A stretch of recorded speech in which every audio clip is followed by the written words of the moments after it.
Ora, muito bom dia, meus amigos.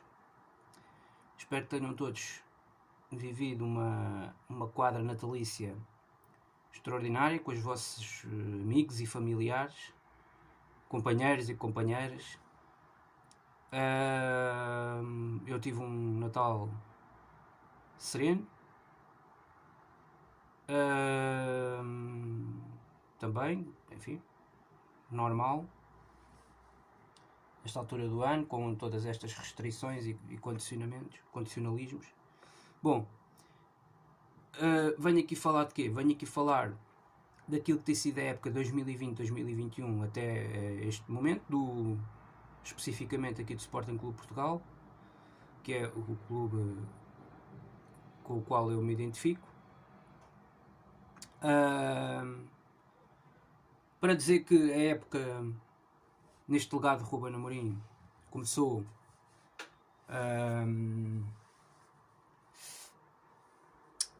não começou, como vocês sabem,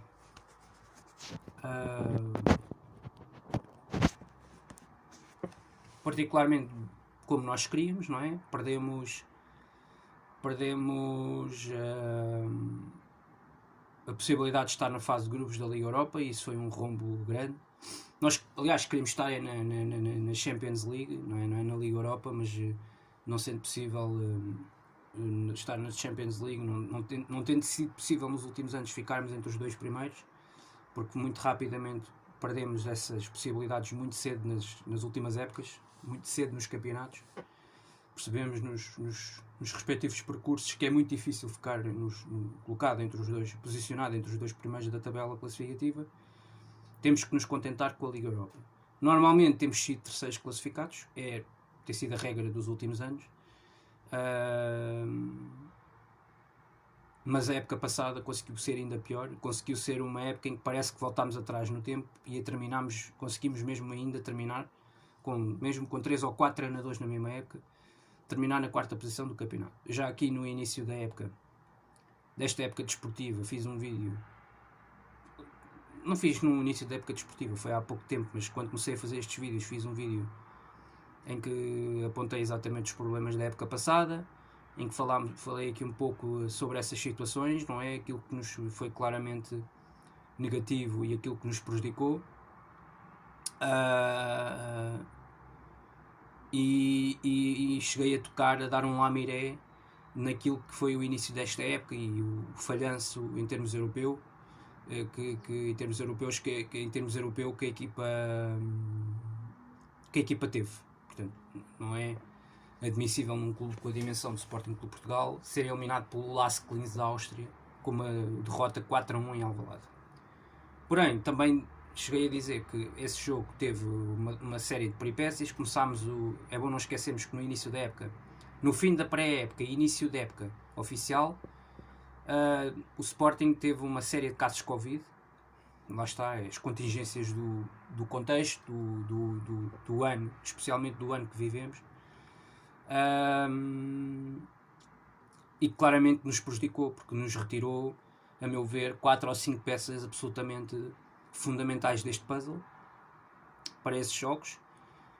Um ou outro que também tinham sido contratados há pouco tempo e que ainda não estavam bem entrosados com o restante equipa, por mais ou menos experiência que tenham. Os jogadores como o João Mário, de qualquer forma, há muitos anos que não jogava no Sporting, e portanto havia uma espécie de adaptação, ainda que mais curta, por ser um jogador que já tem um conhecimento profundo do futebol português e daquilo que eu esperava aqui no Sporting.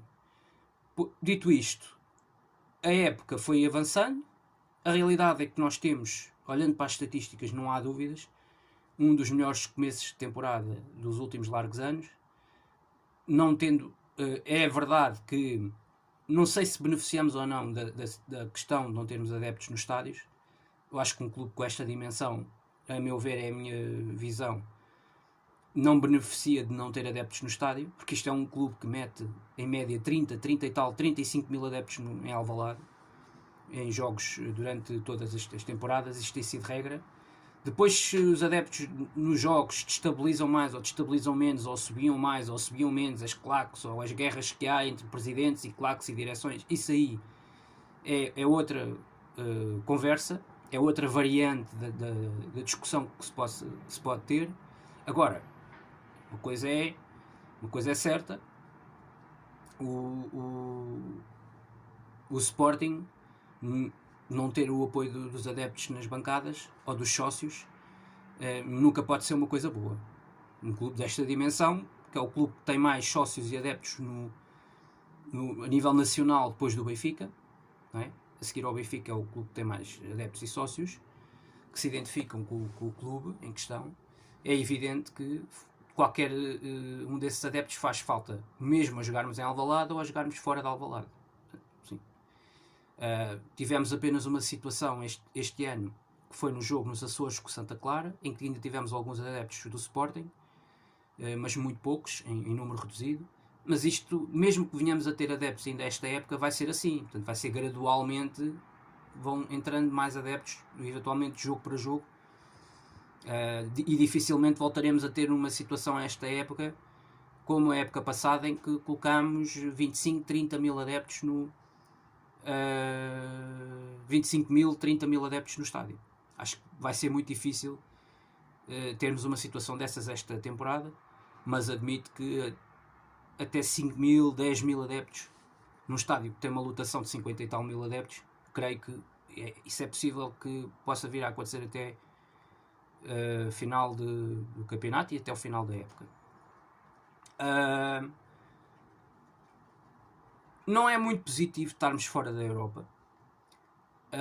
Não é muito positivo, a meu ver, parece-me a mim, essa questão de não termos adeptos nos estádios, porque os jogadores não sentem o apoio. Às vezes o adepto dá aquele empurrãozinho, muitas vezes quando a equipa está com dificuldades em ganhar jogos, isso especialmente em casa, e o adepto muitas vezes dá aquele empurrãozinho para a equipa acreditar que pode chegar à vitória. Vem aquela, como é que eu ia dizer, vem aquela sensação nas bancadas, aquela aura vem das bancadas, não é? Aquele sopro, parece uma espécie de um soprozinho que avança na direção da baliza adversária e que faz o adversário inclusive a ter mais receio, temer mais, porque é o próprio ambiente que está à volta que orbita à volta do jogo.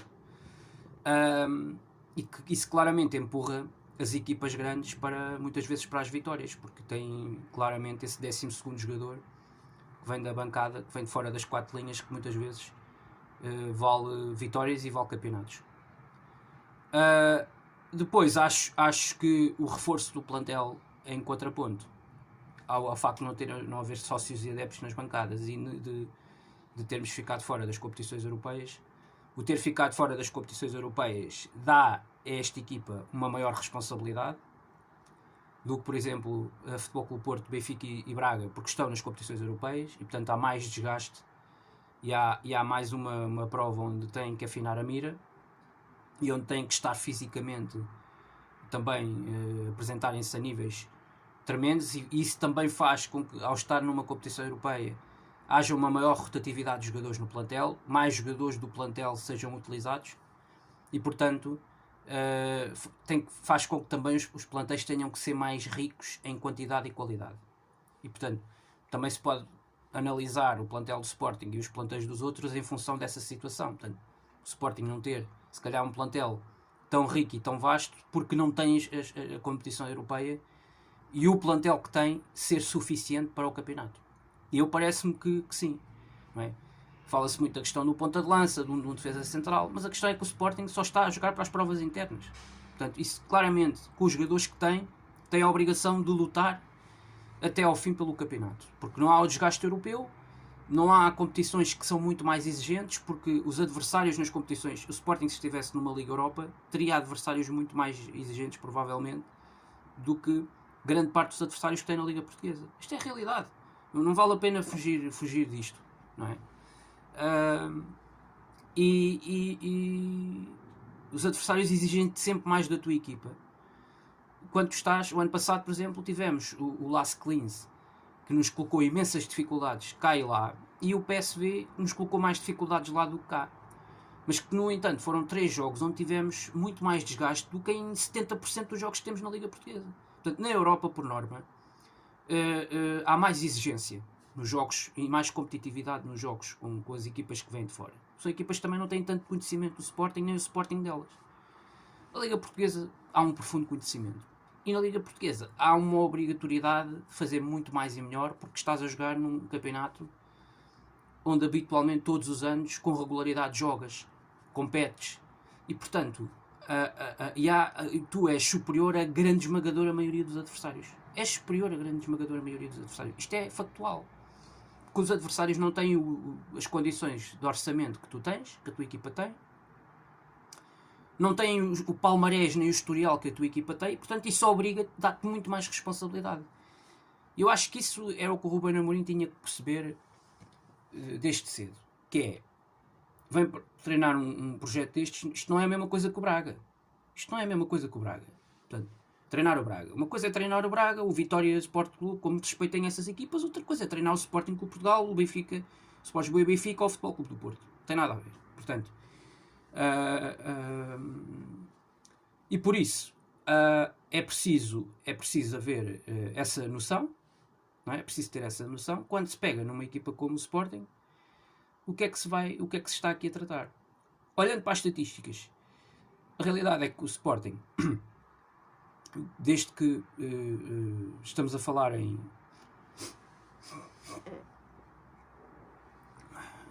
termos gerais, 10 jogos do campeonato, mais 2 já realizados na Taça de Portugal, mais 1 na Taça da Liga e mais 2 em termos europeus, que o Sporting ainda jogou nas fases pré-eliminatórias. E em grosso modo falamos de 10, 12, 13, 14, 15 jogos oficiais. Há uma derrota, ok? Uma derrota que é muito negativa e que podia ter tido claramente reflexos no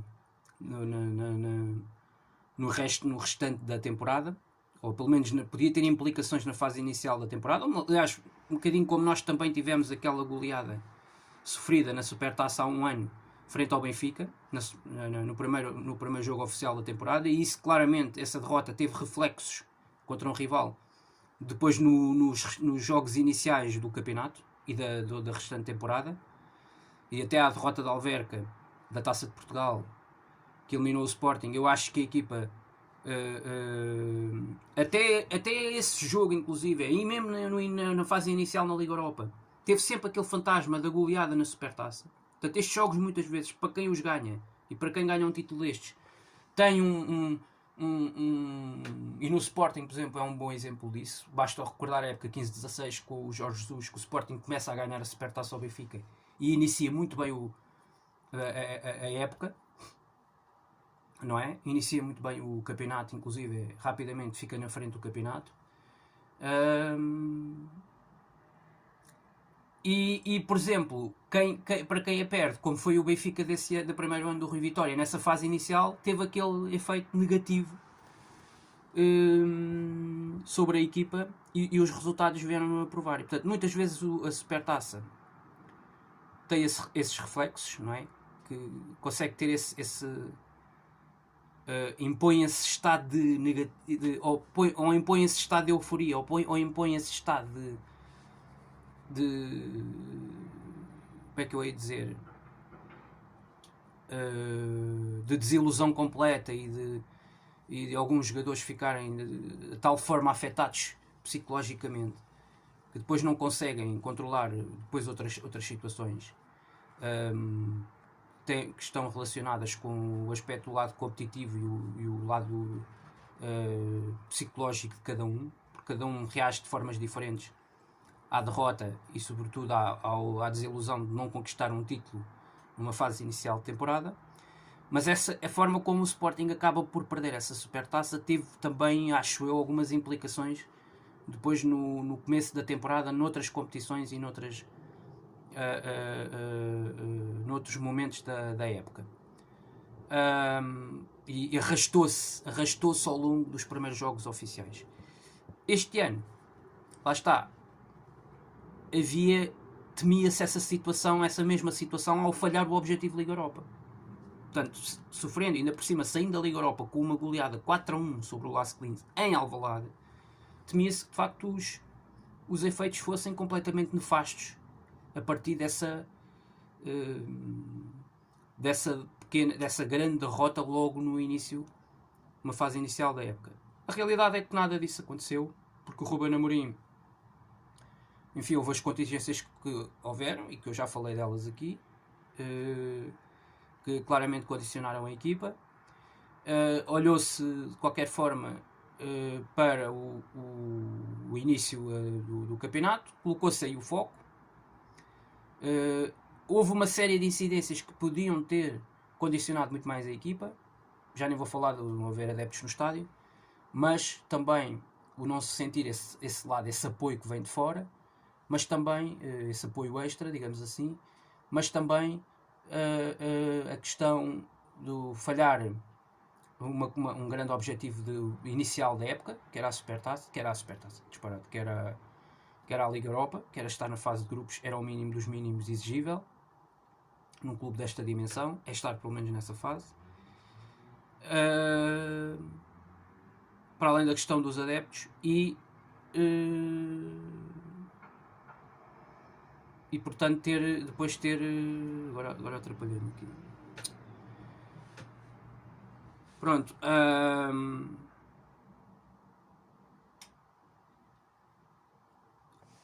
Dito isto, o que é que importa referir? Que estatisticamente a equipa teve a reação da equipa. Eu estava-me a lembrar, agora lembrei-me, a questão dos jogadores lesionados, a questão das baixas Covid, a questão do Covid, basicamente, a questão do Covid e de ausência de 3 ou 4 ou 5 jogadores muito relevantes na equipa. O guarda-redes, com mais experiência, que tinha sido contratado há pouco tempo, depois mais uma série de jogadores de campo extremamente importantes. Portanto, eu acho que houve aqui 2 ou 3 fatores que podiam ter ditado um início de época muito sofrido do Sporting. Portanto, na linha do que já tinha acontecido, vinha acontecendo no final da época passada. De forma como quase trágica, como o Sporting acaba o campeonato em 4º lugar, quando tinha todas as condições de terminar em 3º e garantir a Liga Europa. Ainda para eliminatórias, isto parecia que era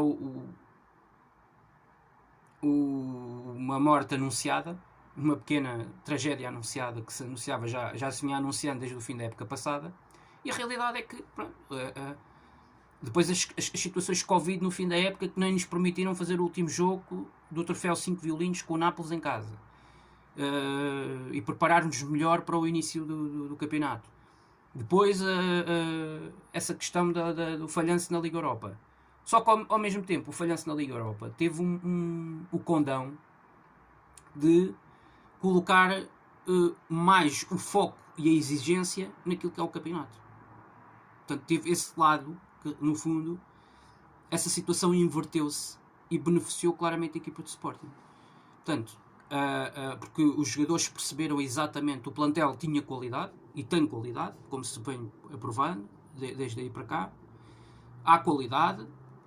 A equipa deu uma excelente resposta depois dessa derrota no Lask Linz da Liga Europa. A equipa deu uma extraordinária resposta no clássico em casa frente ao Porto, a meu ver. O jogo que o Sporting podia até ter ganho. E teve excelentes condições para vencer o Futebol Clube do Porto e começar ainda melhor este campeonato. Não perdeu desde aí para cá a nível interno, desde a única derrota que obteve na temporada foi a derrota no plano europeu. E na verdade a equipa, portanto, tem dado uma excelente resposta em todas as competições. Acho que o treinador, a equipa técnica, tem feito uma boa gestão, não só ao nível da comunicação, não se metendo em bicos de pés, esperou que os rivais perdessem pontos e eles foram perdendo pontos naturalmente, até em função do maior desgaste na temporada e ao nível do maior desgaste de jogos que têm tido Porto, Benfica, Braga, e gradualmente, e com o nível de jogo que eles vêm praticando, era expectável que perdessem pontos, como aliás vieram a perdê-los, em fases diferentes. O Porto numa primeira fase, o Benfica mais tarde, mas também acabou por entrar nessa situação. Depois o Sporting Braga começou a perder logo na fase inicial e perdeu agora mais recentemente também com o Bessade. E isto permitiu, desde logo ao Sporting, um Sporting mais consistente neste primeiro terço de época, sair na frente.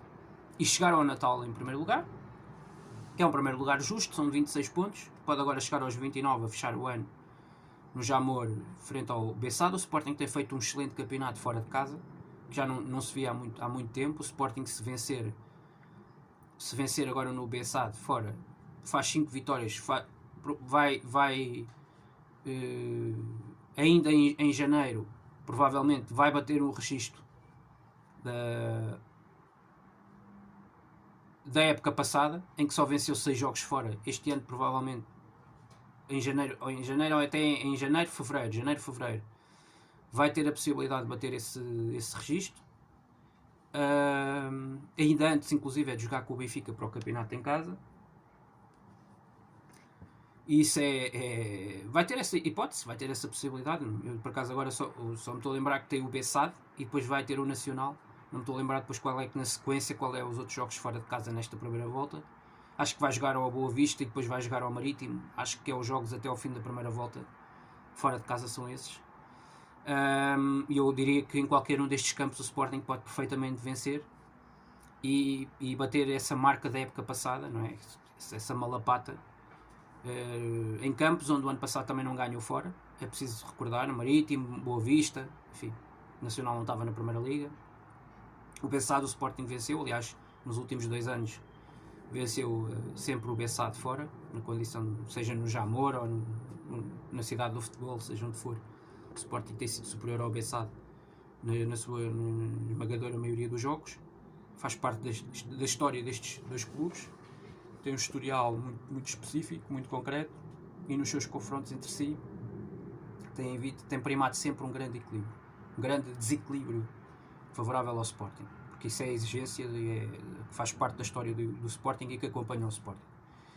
E no domingo, amanhã, não há de ser exceção. O Sporting tem um jogo onde tem, a meu ver, a obrigação mais uma vez de mostrar o seu melhor futebol e de vencer, mostrar o futebol que tem mostrado até aqui, portanto sem grandes problemas. Mesmo com os jogadores tapados, lá está, pode haver uma mexida ou outra na fase no 11 inicial da equipa, porque vem aí a seguir um jogo importantíssimo em casa com o Braga, e o Braga está muito forte, e portanto o Sporting não pode facilitar, não pode ir com 4 ausências de peso, como são as de Fedal, Coates, Palhinha e Nuno Santos para este jogo com o Braga. Isto é impensável, não pode acontecer.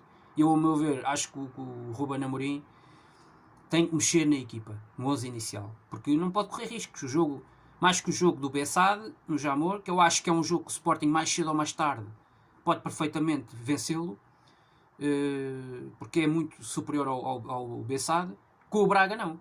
O Braga em casa é um jogo titânico, é um jogo super intenso, e o Sporting não pode, de maneira alguma, ir com 4 ausências de titulares indiscutíveis da equipa para esse jogo. Ainda por cima 3 no setor defensivo. Portanto, vai ter que haver aqui mexidas, a meu ver, no jogo da manhã. Porque está muito fácil mostrar cartões amarelos aos jogadores de Sporting neste campeonato. E o Sporting não pode correr esses riscos. Um jogo em casa com o Braga, que é, ainda por cima, que é daqui a poucos dias, não é? Que é já deste sábado a uma semana. E, portanto, o Sporting, se calhar, a jogar amanhã digo eu, um Gonçalo Inácio, não faria mal a ninguém, para poupar um dos centrais titulares, porque o Neto não está à bica, mas os outros 2 estão, e se calhar meter um Mateus Nunes no jogo com o Belenenses Chade, fora, se calhar meter um Mateus Nunes no meio campo em vez do Palhinha. O Palhinha, se vir um amarelo, prefiro que vejam um amarelo contra o Braga em casa e que falhe o jogo na Madeira com o Nacional, do que nesta fase e neste momento, que é uma fase tão importante da época. E uma vez que estes jogadores não ficaram tapados com amarelos nos jogos das taças, agora nem no jogo com o Farense tem que lhes acontecer isto. Agora não agora, mas no jogo a seguir com o Braga. porque depois do Braga até ao jogo com o Benfica ainda faltam algumas jornadas e dá para os jogadores todos ficarem tapados com amarelos e falharem os jogos sucessivamente até receberem o Benfica. Posto isto, estatisticamente, uma época bastante positiva a meu ver, 26 pontos.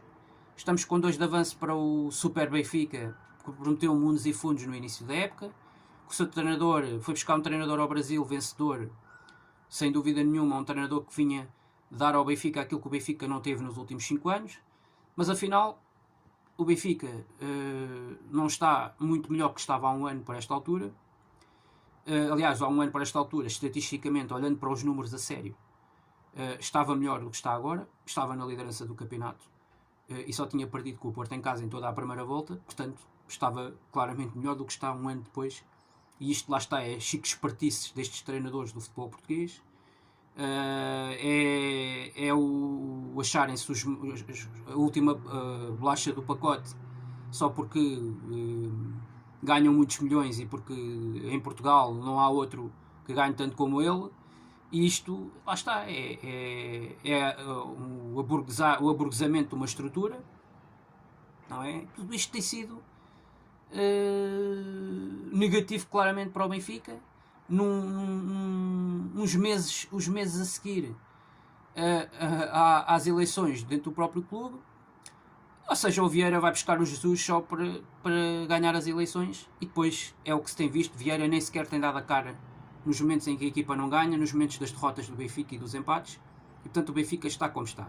O Futebol Clube do Porto está aos poucos a retomar um nível que já apresentou na época passada, que chegou a apresentar no início desta época, mas que nos últimos mês e meio, 2 meses, o Futebol Clube do Porto baixou muito o nível, sentiu muita ausência, sobretudo a nível interno, de jogadores com a importância que tiveram, sobretudo, a meu ver, Tiquinho Soares, Alex Telles e Danilo, tiveram uma preponderância muito forte no Futebol Clube do Porto da época passada e sobretudo nos jogos a nível interno.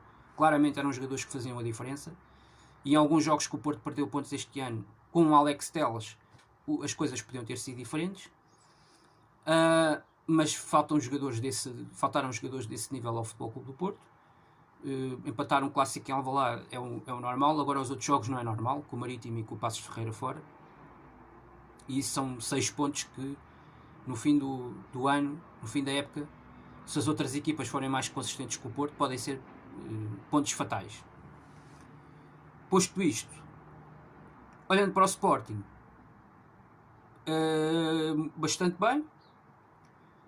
São 8 vitórias no campeonato. Nas taças, muito bem nos jogos na Taça de Portugal. 2 jogos muito bons da equipa, em que a equipa em 2 partidas marca 10 golos, com grande categoria. Respeitou com seriedade e muito respeito, eliminou o Sacavonense como era de disparar. Mesmo que o jogo fosse em Sacavém, o Sporting eliminava o Sacavonense. Quer dizer, acho eu, não sei se ganhava por 7, mas eliminava o Sacavonense. E com o Passos em Alvalade, foi um jogo muito competente, foi dos mais competentes este ano do Sporting em Alvalade, a meu ver, eliminar o Passos Ferreira com grande personalidade, com grande categoria, e foi dos poucos treinadores das equipas adversárias que eu vi perderem em Alvalade e darem os parabéns à equipa adversária e reconhecerem que o Sporting foi melhor. Foi o único que eu em Alvalade vi este ano a admitir a derrota, a aceitar a derrota e a dar os parabéns ao treinador e à equipa adversária, porque foram melhores durante 90 minutos. Os outros é tudo uma cambada de asiados e nem vale a pena falar. Portanto,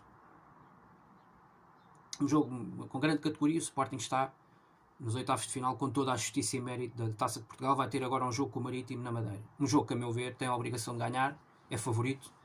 O Marítimo viu-se à rasca, teve que ir a um prolongamento para eliminar uma equipa como o Salgueiros, né? Portanto, quer dizer, o Sporting, se não eliminar o Marítimo, andamos aqui na brincadeira. E tem um caminho acessível para chegar até à meia-final com o Benfica, e depois aí vão ser 2 jogos que provavelmente vão definir, ou poderão definir, quem irá acompanhar. Quase que acredito ao Braga, ao Futebol Clube do Porto, até ao Jamor no último jogo da temporada. Depois, ao nível da Taça da Liga, cumpriu os mínimos, venceu o Mafra, que era a sua obrigação, uma equipa de segunda Liga. Não facilitou, melhorou na segunda parte, foi bem melhor a segunda parte que a primeira, mas a equipa foi competente e chega ao Magalhães Pessoal Leiria, com exatamente o mesmo espírito de sempre e com a mesma mentalidade de sempre, que é ganhar. Isto num clube de dimensão grande, o objetivo tem que ser ganhar, vencer, convencer exibicionalmente. É isso que o Sporting vai tentar fazer a Leiria. Vai ter pela frente o Futebol Clube Porto nas meias finais da Final Four da Taça da Liga, da Allianz Cup, mas vai tentar vencê-la. Portanto, espera-se um jogo, mais um grande clássico, o segundo entre as duas equipas esta época. O primeiro foi no campeonato em Alvalade, em que o jogo terminou empatado 2-2, em que a nota dominante foi um equilíbrio que existiu entre as duas equipas. Quiçá com mais oportunidades de golo até para o lado do Sporting, nesse clássico. Não teve nada a ver, por exemplo, com o primeiro clássico que houve entre Porto e Benfica, agora na Supertaça. Nada a ver. O Sporting conseguiu, nos últimos tempos, o Sporting tem conseguido competir muito melhor nos jogos diretos com o Porto do que o Benfica. Essa é a realidade. Temos sido muito melhores a jogar contra o Foco, o Porto tem sido o Benfica. Portanto, eu espero nessa linha de raciocínio um clássico muito disputado, muito equilibrado, frente ao Futebol Clube Porto. E depois quem vai vencer o melhor, aquela equipa que for a cometer menos erros, vai avançar para a final da Taça da Liga. Mas também quem perder não vai cair nenhum raio de certeza absoluta na equipa que perder, porque a Taça da Liga na hierarquia é para aí a terceira ou quarta que tem mais importância ali ao nível de uma Supertaça, porque a Taça de Portugal, o campeonato e a Europa são claramente as competições que são mais importantes e determinantes na vida de uma equipa grande. Campeonato a coisa vai se complicar um pouco agora no mês de janeiro, jogos em casa com o Braga e Benfica, mas também não há nenhum jogo na Luz ou na Pedreira. E em casa o Sporting tem sempre, eu digo sempre, o Sporting em casa, em Alvalade, tem a obrigação de ganhar, mas são jogos de grande categoria. Do outro lado há adversários de grande nível, adversários muito competitivos e que lutam pelos mesmos objetivos, e portanto vão ser dois jogos muito bons, vão ser dois jogos em que vai obrigar a equipa a ter uma concentração máxima. Mas olhando para a época globalmente, aquilo que foi até agora, e o Sporting passou o Natal em primeiro lugar e com muito mérito,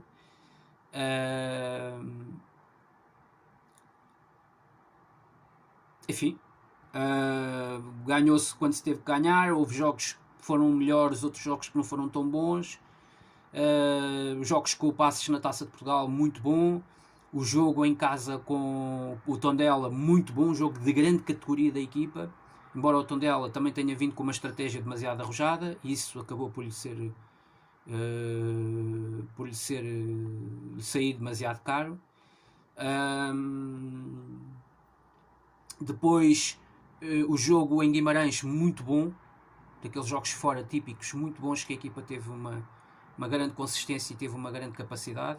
Gostei também muito da partida nos Açores com Santa Clara. Acho que a equipa teve um bom rendimento exibicional ao longo dos 90 minutos. E depois houve jogos menos bons, menos bem conseguidos.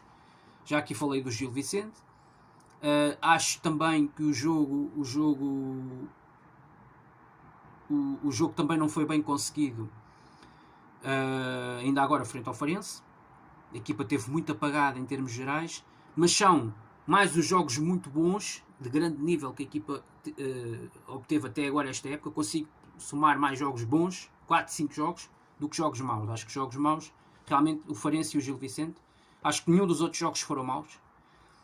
Tiveram contingências próprias, tiveram ausências próprias de jogadores importantes na equipa. Estou-me a lembrar o jogo com o Lask, e o jogo com o Lask também foi mau, claro, na Liga Europa. Mas o jogo com o Lask foi o pior, mas foi sobretudo a segunda parte, foi mais marcante. Agora, os jogos com o Portimonense, os jogos com o Passos, tiveram contingências muito próprias. Alguns dos jogadores principais ainda não estavam na equipa, outros estavam de fora ainda a recuperar, ou de lesão ou de castigo ou qualquer coisa. E depois houve também as contingências de começarmos a época ainda com os jogadores titulares que depois acabaram por sair a meio do processo. O Wendel começou a titular no Sporting este ano com o Mateus Nunes no meio campo, nos primeiros jogos da fase inicial da época. O próprio Vieto, que ainda foi decisivo no clássico frente ao Porto e que fez o golo à quarta jornada, que deu o 2-2 no fim, e podia ter dado a vitória ao Sporting bisando nessa partida, o argentino. Depois, entretanto, saiu para a Arábia. E, portanto, o Sporting também tem sido um Sporting que se tem que se tem transformado, que tem sido obrigado também a reinventar-se. É isso que eu queria dizer, era a palavra certa, a reinventar-se. E têm sido colocados alguns desses desafios a Ruben Amorim ao longo desta primeira parte da temporada. Agora, claro que os resultados são positivos de um modo geral. Houve uma derrota e houve uma exibição francamente mais negativa, mas as outras exibições negativas que houve a nível do campeonato, curiosamente, ao meu ver, os 2 jogos onde o Sporting perdeu pontos, não fez jogos maus, nem com o Porto nem em Famalicão. Enfim, houve contingências do jogo, e nomeadamente houve uma terceira equipa nesses 2 jogos que claramente prejudicou a equipa do Sporting e prejudicou o rumo dos acontecimentos e do jogo, e claramente condicionou os resultados dos próprios jogos. Agora, acho que de um modo geral, os jogos onde o Sporting ganhou, alguns deles, foi onde até fez as piores exibições, e nomeadamente os 2 jogos em Alvalade, portanto, com o Gil Vicente e com o Farense, e o jogo com o Las Clins na Liga Europa. De resto, mesmo com o Aberdeen fizemos um jogo QB na eliminatória anterior que tinha havido a do playoff com o Lask, e portanto eu penso que a época até ao momento tem sido, eu acho que é positiva.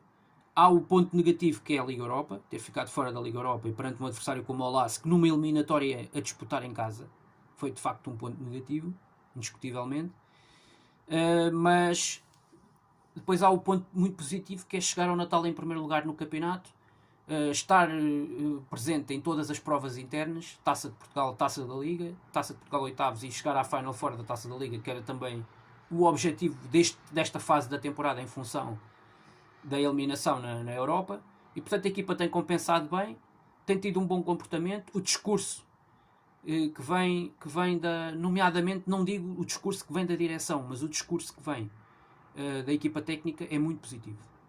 O discurso que vem dos jogadores, há uma união que foi formada e que foi sendo sedimentada pela estrutura de equipa técnica e a estrutura dos jogadores, do staff técnico. Portanto, eu acho que houve aqui uma sangria que foi sendo feita e que foi muito positiva, tem sido positiva para explicar também alguns dos resultados, o discurso, aquele discurso a seguir à eliminação na Liga Europa, antes do jogo em Portimão, que a equipa ia dar a resposta, a equipa teve uma resposta muito positiva em Portimão, os jogadores perceberam exatamente qual era a mensagem do treinador, e depois é um treinador que não tem inventado muito. Houve claramente melhores reforços que chegaram no verão passado, e que permitiram que a equipa tenha feito este primeiro terço de época como fez até agora, que permita que a equipa esteja em primeiro lugar no campeonato.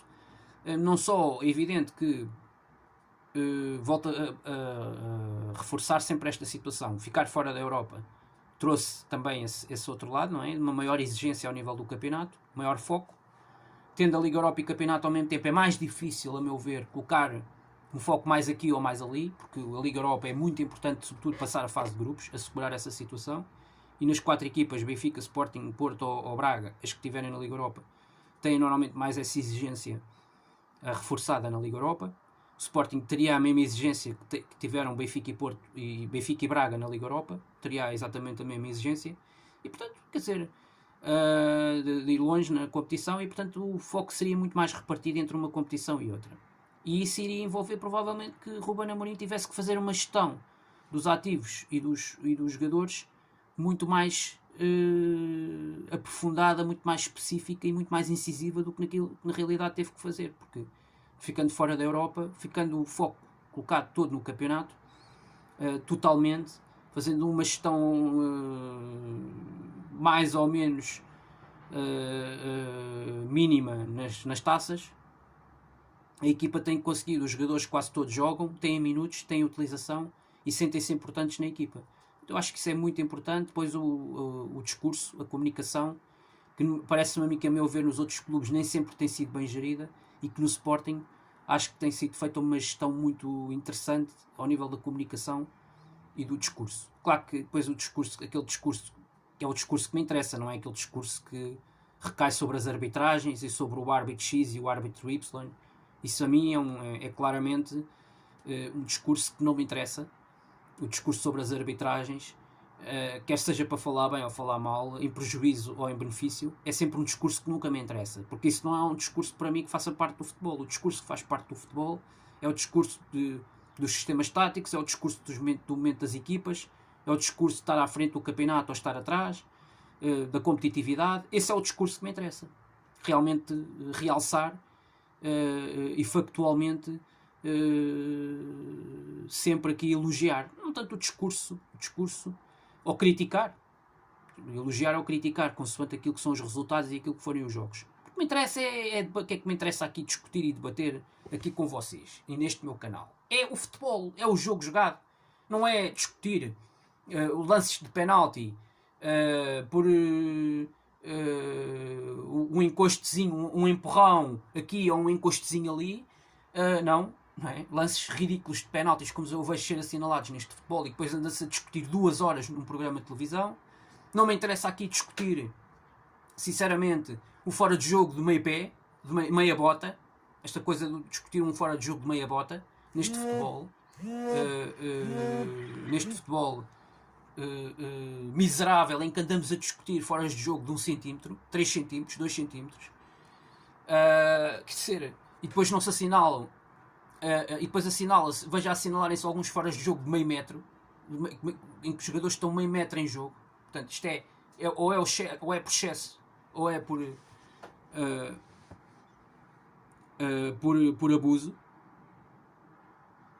E portanto, isto é a parte do futebol que menos interessante é. E que menos interessa discutir, que é o que gostam de discutir nas televisões, que é para dar aquele ar, aquela coisa de vamos aqui discutir os assuntos mais polémicos do momento, que é para dar mais, para prender mais o olhar das pessoas aos ecrãs de televisão e aos ecrãs dos telemóveis, que é para as pessoas termos aqui grandes visualizações e termos aqui isto ser bombástico, não é? Ser uma coisa bombástica em que as pessoas vão andar a semana toda a falar disto. Nós andamos aqui nos programas a discutir as ninharias, todas as porcarias do futebol, do lado do futebol, que não interessam discutir e que não interessa ouvir. O que me interessa aqui discutir é o jogo jogado, aquilo que as equipas jogam, privilegiar, criticar e elogiar aquilo que é o desempenho das equipas, o comportamento das equipas dentro do campo, e não andar aqui a discutir como eu tenho que discutir, entendo que tenho que discutir quando é preciso discutir as equipas que vêm com estratégias defensivas para jogar futebol, para abordar o jogo, que fazem, sobretudo pior do que isso, que é as equipas fazem o antijogo, que não deixam as equipas mais fortes jogarem o seu jogo de uma forma normal. Depois não haver a compensação de minutos pelo jogo, pelos momentos não jogados dessa partida no final dos jogos. É outra coisa que me irrita profundamente. E isso aqui, eu trago isso aqui quando entendo que é necessário. E ainda agora no Sporting Farense viu-se isso. E eu entendi que fui obrigado a falar dessa situação. Porque na segunda parte foi demais a quantidade de momentos em que o Farense claramente fez antijogo em Alvalade, com 2, 3, 4 jogadores a atirarem-se para o relevado, para perderem tempo, para defenderem o 0-0 porque lhes era conveniente. E eu isso não gosto de ver no futebol. E quando entendo que devo aqui criticar, e que devo criticar a postura das equipas, como eu fiz o ano passado com o Vitória de Setúbal, aqui em Alvalade, como muitas vezes já tenho feito aqui com o Marítimo, com o Lito Vidigal, o Marítimo do Lito Vidigal, entendo que o devo fazer e faço. Aquele jogo Marítimo Tondela foi uma vergonha, neste início de campeonato. Portanto, eu não defendo esse futebol, mas critico esse futebol quando entender que devo criticar. E então, os jogos que afetem o Sporting, claramente vou criticar. Claramente vou criticar. E quando houver lances, de facto, que sejam totalmente descontrolados ao nível da arbitragem, demasiado graves, como foi o jogo em Famalicão, no Famalicão Sporting, também com uma quantidade tremenda de lances polémicos, então também vou falar. E também vou falar. E venho aqui e digo e faço essa referência. Ou quando houverem lances decisivos que resolvem jogos. resolvem resultados de jogos. Então aí também entendo que devo vir falar e falo. E pronto. Agora, o que me interessa aqui discutir fundamentalmente é os sistemas táticos, o desempenho dos jogadores individual e taticamente e coletivamente, a forma como as equipas interpretam o jogo, os equilíbrios, defensivamente, ofensivamente, as variantes do jogo, as variações de flancos, as equipas que atacam pelos três corredores, ou que atacam mais pelas alas ou por zonas interiores. Isso é que é a parte interessante do futebol, que é o lado tático, que é o disposicionamento tático que cada treinador gosta de usar em diferentes jogos e consoante diferentes exigências que os adversários vão impondo. Isso é que é interessante. É o lado mágico do futebol. É o lado mágico do futebol, desta indústria. Não é essa coisa das arbitragens, esse lado sujo do futebol, a meu ver, negro, que é andar-se a falar demasiado tempo, a dar-se demasiadas horas a falar de arbitragens, a falar dos anti-jogos que as equipas fazem, dos poucos minutos de tempo de jogo útil que os jogos não têm. Isso é que é o lado negativo e o lado sombrio do futebol, que eu não quero discutir. Eu quero aqui ao máximo evitar discutir essa situação. E quero discutir aqui o futebol, o jogo jogado na sua essência, aquilo que as equipas fazem e a forma como as equipas interpretam os sistemas táticos de jogo e os modelos que cada treinador gosta de implementar em cada equipa. Isso para mim é que é mais interessante. E portanto, dito isto, fiz aqui aquilo que considero até agora ser o balanço da época do Sporting até ao momento. O primeiro terço de campeonato está cumprido. O grande objetivo que falhou, que foi a competição europeia, claramente, a Liga Europa foi o que falhou e o que foi verdadeiramente trágico e desastroso até agora, porque nas outras competições, a nível interno, o Sporting tem 0 derrotas, é a equipa única ainda invencível ao nível do Campeonato Nacional, e isso, apraz-me dizer, ao cabo de 10 jornadas, é algo que é muito positivo, e portanto desejo a todos um resto de uma continuação de um Feliz Natal, uma feliz quadra, e desejo a todos. Entretanto, vamos ainda nos falar até lá, porque vou fazer aqui o rescaldo, em princípio já na próxima segunda-feira ou terça-feira, depende, do Belenenses Chade Bessade Sporting, jogo que vai acontecer amanhã, dia 27, às 20 horas, no Estádio do Jamor, Estádio Nacional. O Sporting vai ao Estádio Nacional jogar pela segunda vez esta época, já lá tinha ido jogar para a taça, a quinta eliminatória com o Sacavenense, não é? Um jogo realizado em campo neutro, mas agora é outra vez um estádio emprestado ao Bessade, neste caso, para discutir esta jornada 11 do campeonato, e vamos aqui discutir as incidências e discutir o resultado e ver o que é que o jogo vai trazer, e se vai trazer um Sporting para os 29 pontos e para a liderança isolada do campeonato no final do ano, na transição do ano 2020 para 2021. E portanto estou muito curioso para ver o que é que vai dar esse jogo. Ainda farei aqui esse rescaldo e esse comentário a esse jogo. E portanto até lá para todos, e o resto de uma continuação de um Feliz Natal a todos. Salve.